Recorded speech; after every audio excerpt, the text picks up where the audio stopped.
Purple Moss Paradise. I'm coming to you with a quick tutorial today.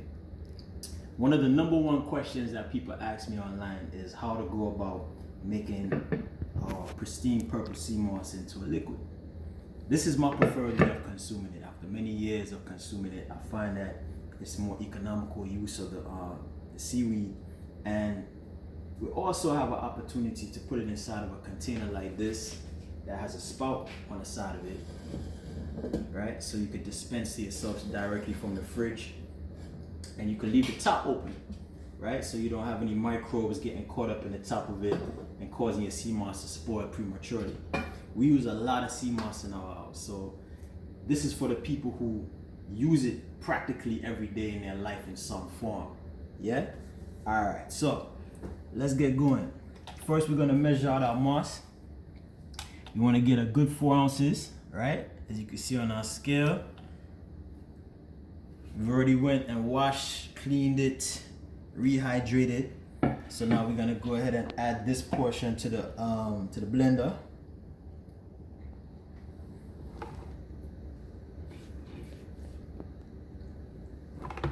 Yeah, nothing goes to waste around here. Yeah.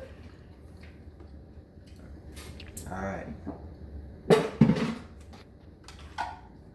So I went ahead and preheated some distilled water. This is 1 gallon, and inside of the dispenser we already added the 2nd gallon, right? Which is not preheated.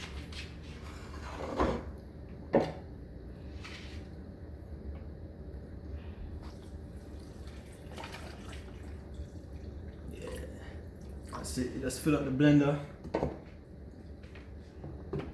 and get that going.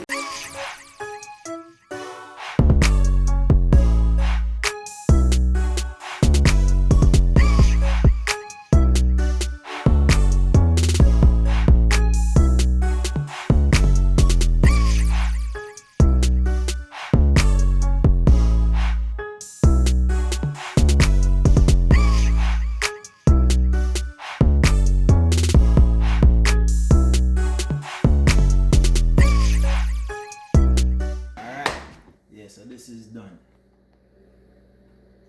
So after you've properly blended up your sea moss, your purple sea moss, you're gonna just take what you've blended and add it directly to your bottle.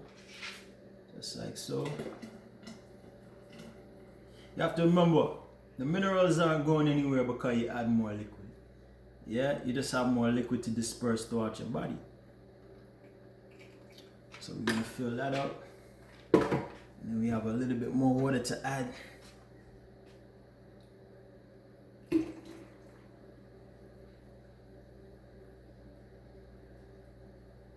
Alright, that's perfect. So, last piece of the puzzle is to give it a nice spin. Make sure everything is evenly divided, and mixed up and dispersed properly in your jar. And then you have purple sea moss on tap coming direct from the fridge. See? So this is how we prefer to consume our purple sea moss. Direct from the fridge. If you like, you can warm it and make it into a nice tea. It's delicious. So that's that. If you have any questions or comments, leave them below and I'll get back to you as soon as possible. Bless.